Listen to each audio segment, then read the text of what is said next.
नमस्कार मित्रांनो, आता आपण शिकणार आहोत संख्या व संख्याचे प्रकार. चला तर पाहूयात आता आपण संख्या. पहिला प्रकार पडतो नैसर्गिक संख्या.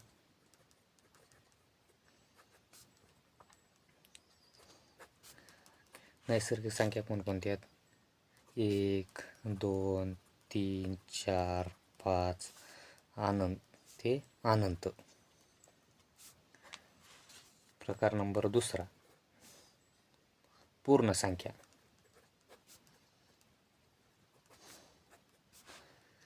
पूर्ण संख्या कोणत्या? 0, 1, 2, 3, 4, 5 ते अनंतपर्यंत. फक्त नैसर्गिक संख्येत आणि पूर्ण संख्येत काय फरक आहे तर पहा. पूर्ण संख्या 0 पासून सुरू होतात तर नैसर्गिक संख्या 1 पासून सुरू होतात. आता समोरचा प्रकार पूर्णांक संख्या.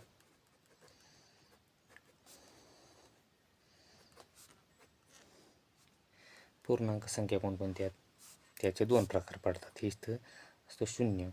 0 पासून इकडे गेलं 1, 2, 3, 4 आणि 5 आणि इकडं -1, -2, -3, -4 हे असे. हे झाले धनपूर्णांक आणि हे ऋण पूर्णांक. मग सर्वात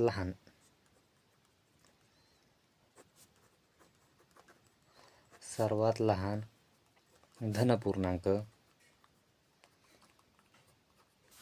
1 आहे आणि सर्वात मोठा ऋण पूर्णांक -1 आहे.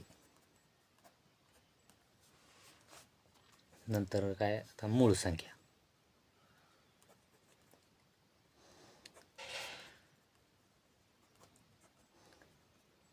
मूळ संख्या किती येतं?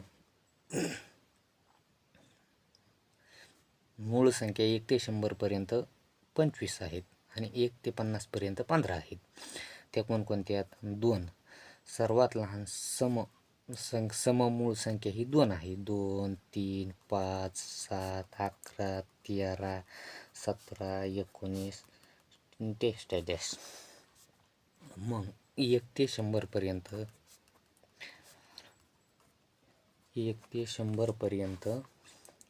एकूण 25 मूळ संख्या आहेत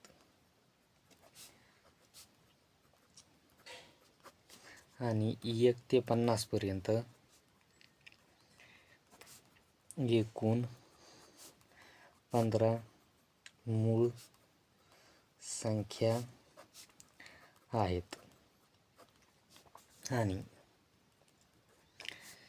1 ते 100 पर्यंत मूळ संख्यांची बेरीज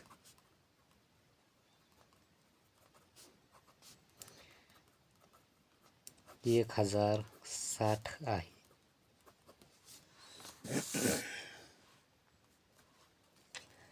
नंतर काय आहे? आता मूळ संख्या झाल्या. आता संयुक्त संख्या.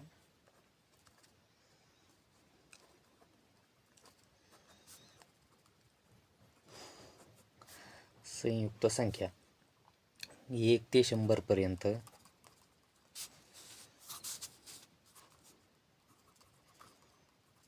एकूण 74 संयुक्त संख्या आहेत. 1 ही मूळ संख्या नाही आणि संयुक्त संख्याही नाही.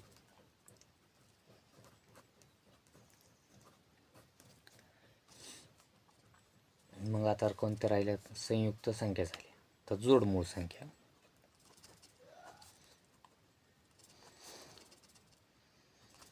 जोडमूळ संख्या म्हणजे जोडीने येणाऱ्या संख्या असतात. तर जोडमूळ संख्यामध्ये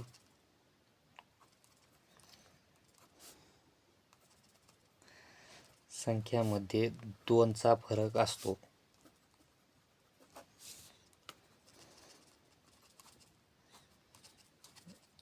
जोडमूळ संख्येमध्ये 2चा फरक असतो, जसे की 3, 5, 5, 7, 11, 13 या जोडमूळ संख्यांच्या जोड्या आहेत.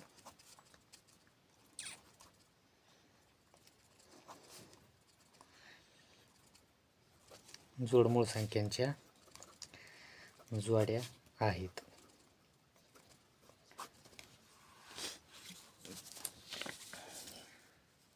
हे पहा,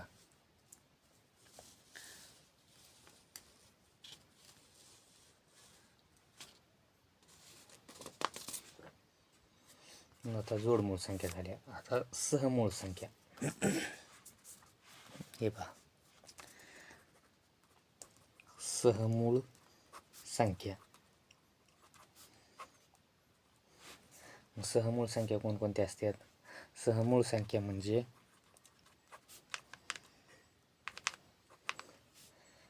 संख्या म्हणजे सामायिक या संख्यांचा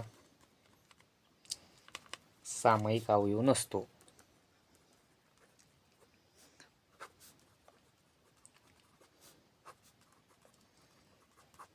जसे आता एक संख्या घेऊन पाहूत आपण, 14 आणि 19 या संख्यांचा सामायिक अवयव पुढे निघतो का? या संख्यांना जर एकाच संख्येने भाग गेला तर या संख्या सहमूळ नाहीत. जसे 14 व 19 यांना कोणत्याही एका संख्येने भाग जात नाही.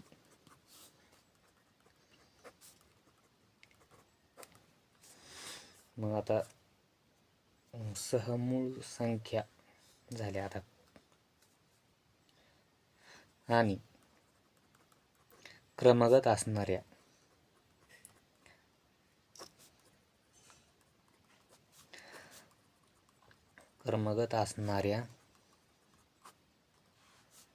संख्या सहमूळ असतात.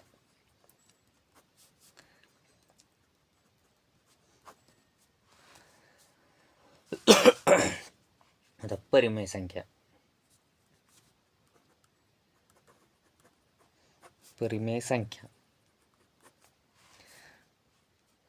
संख्येचे एकूण 3 प्रकार पडतात. कोणकोणते आहेत? मग बघा, साधी परिमेय संख्या. पहिला प्रकार साधी परिमेय संख्या. प्रकार दुसरा दशांश परिमेय संख्या.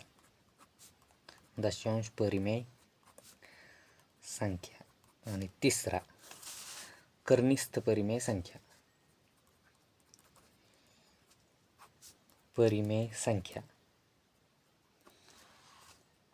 आता साधी परिमेय संख्या पाहूत. आता साधी परिमेय संख्या कोणती? 2, 2/3 किंवा -3/5 यांना साधी परिमेय संख्या म्हणतात. छेदात शून्य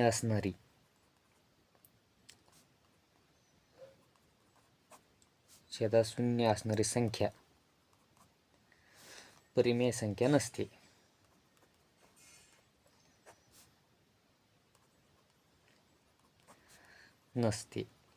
जसे 4/0 ही परिमेय नाही. परंतु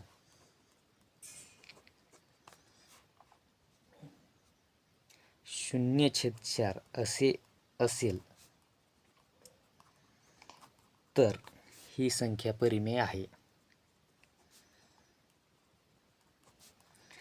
परिमेय आहे. अंशात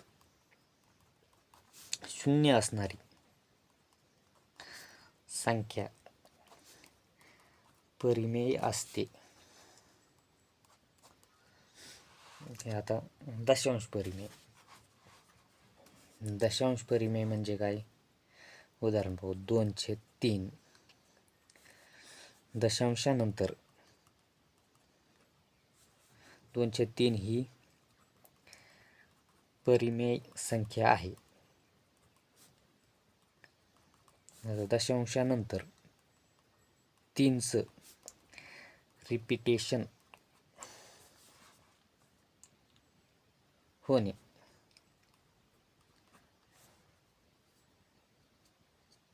म्हणजे दशांश परिमेय संख्या होय. आता कर्निस्थ परिमेय. कर्निस्थ परिमेय संख्या म्हणजे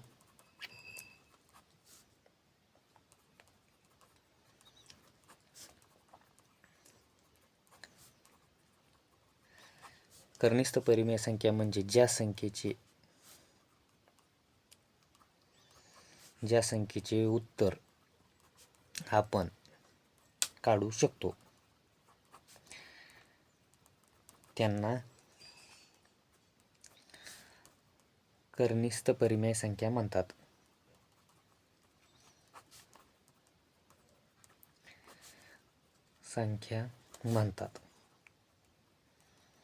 जसे वर्गमुळात 16 बरोबर याचं उत्तर काय निघणार? 4.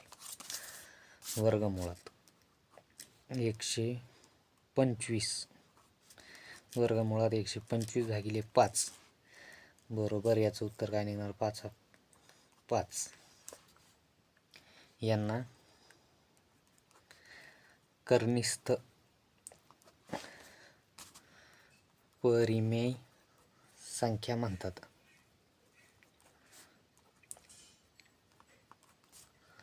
अजून एक उदाहरण. घनमुळात 8 बरोबर 2 ही पण कर्निस्थ परिमेय संख्या आहे. हे पहा.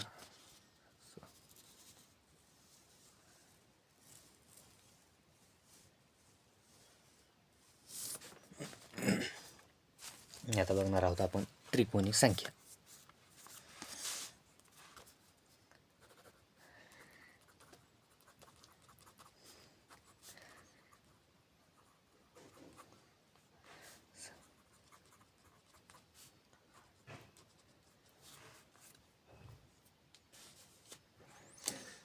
आता बघा त्रिकोणी संख्या कशी ओळखायची. त्रिकोणी संख्या दिलेली त्रिकोणी संख्या घेऊन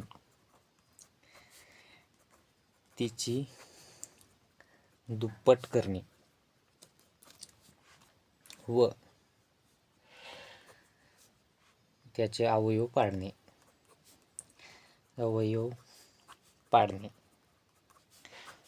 जर अवयव क्रमगत निघत असतील तर ती संख्या त्रिकोणी संख्या असते.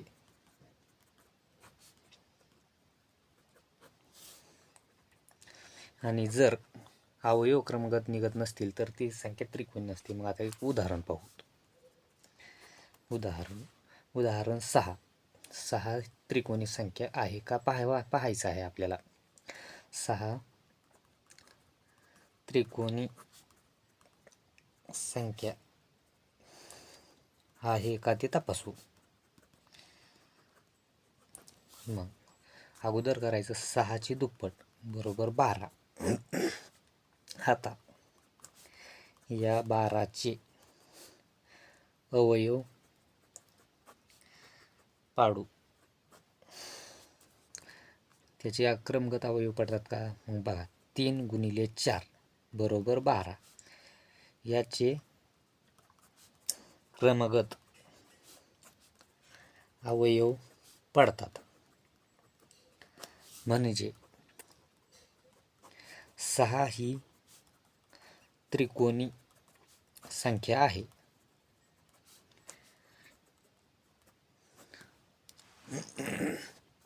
मग आता सर्वात लहान त्रिकोणी संख्या लक्षात ठेवा. सर्वात लहान त्रिकोणी संख्या बरोबर 1 आहे. 1 ही सर्वात लहान त्रिकोणी संख्या आहे. 1 ते 100 पर्यंत 1 ते 100 पर्यंत एकूण 13 त्रिकोणी संख्या आहेत. आणि त्रिकोणी संख्येचा असा क्रम वगैरे काही नाही आहे. त्या संख्या आपल्याला असेच दिलेल्या पद्धतीनुसार तपासून पाहाव्या लागतील, तेव्हा सापडतील त्रिकोणी संख्या काय असतात ती. मग आता पाहू चौरस संख्या. चौरस संख्या चौरस संख्या म्हणजे काय असते? तर चौरस संख्या म्हणजेच वर्गसंख्या होय.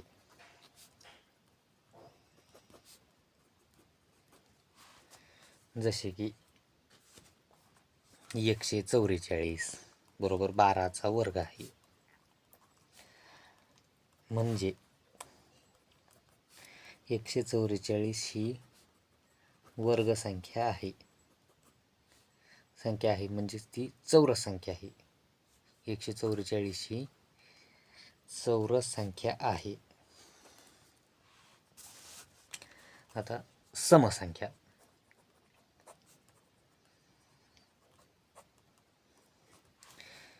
शून्य, 2, 4, 6, 8 हे यापैकी अंक जर एकक स्थानी असतील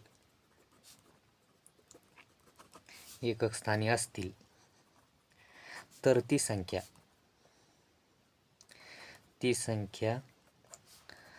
समसंख्या असते. आणि समसंख्येला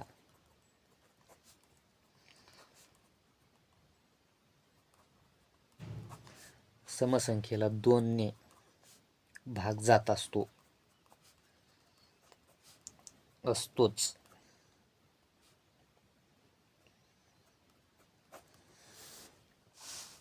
मग पहा आता 3, 4, 5, 6, 8 ही संख्या समसंख्या आहे. कारण एकक स्थानी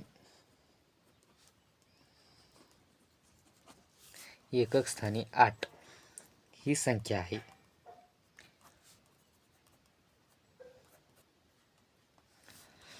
चला मग तर पाहूया ही कशी ओळखायची. अंक इथं असतो एकक, इथं असतो दशक, इथं असतो एकक, दशक, शतक, इथं असतो सहस्त्र,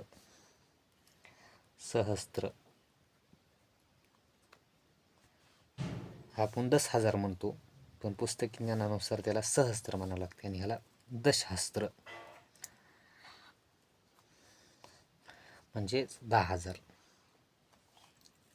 या हिशोबाने दशहस्त्र असतं.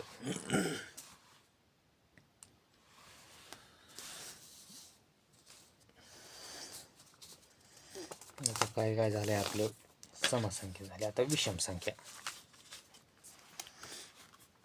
विषम संख्या.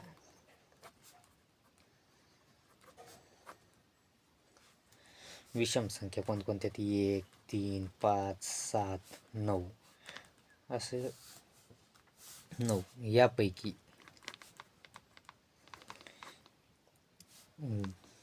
जे अंक एकक स्थानी असतील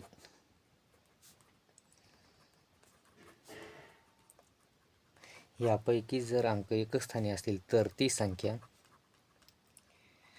विषम संख्या असते.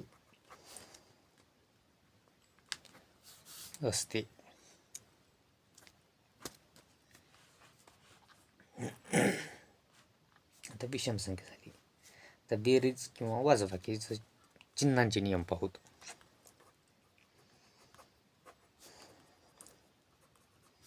चिन्हांचे नियम बेरीज किंवा वजाबाकीला.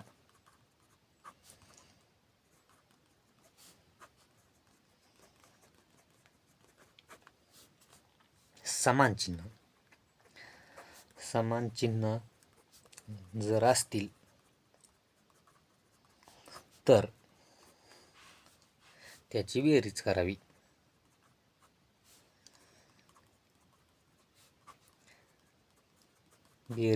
आणि मोठ्या संख्येचे चिन्ह द्यावी.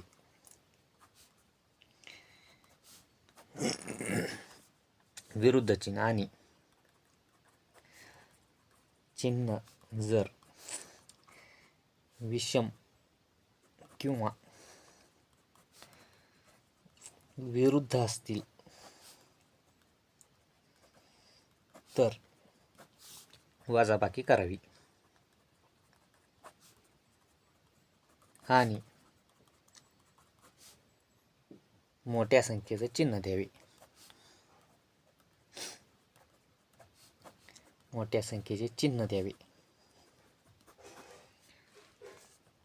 म्हणजे पहा इथं काय -10 अधिक 5. तर काय होणार? याचं चिन्ह कसे समान आहेत का? नाही, चिन्ह आहेत विरुद्ध असल्यामुळे ह्याची होणार वजाबाकी येणार ह्याची 5 अधिक वजा येतं. हे असं चिन्हांचा नियम काय सांगतो? अधिक वजा बरोबर वजा, वजा बरोबर अधिक. म्हणून इथं काय वेगळं चिन्ह म्हणजे इथं झाली वजाबाकी. पण मोठ्या नुसतं तुम्ही वजाबाकी करून पुढे जाता, पण तसं न करता अगोदर या चिन्हांचा विचार केला पाहिजे. पण मोठ्या संख्येचं चिन्ह कोणतं आहे? -10. म्हणून हे मोठ्या संख्येचं चिन्ह याला देऊन टाकायचं. -10तून 5 गेले तर -5 होतात. आणि 5 अधिक 15 बरोबर ह्याचं उत्तर काय येणार? 20. या 5च्या अगोदर कोणतीही संख्या नसते म्हणजे इथं प्लसचं चिन्ह असतं. पण जर -5 -15 असे असेल तर याचं उत्तर 20 येतं आणि मोठ्या संख्येचं चिन्ह हे येऊन जातं. मोठ्या संख्येच्या चिन्हांचा विचार करताना मोठ्या संख्येच्या चिन्हांचा विचार केला पाहिजे. अजून कोणत्या संख्या राहिल्यात? समसंख्या झाल्या, विषम झाल्या, त्रिकोणी झाल्या, परिमेय झाल्या.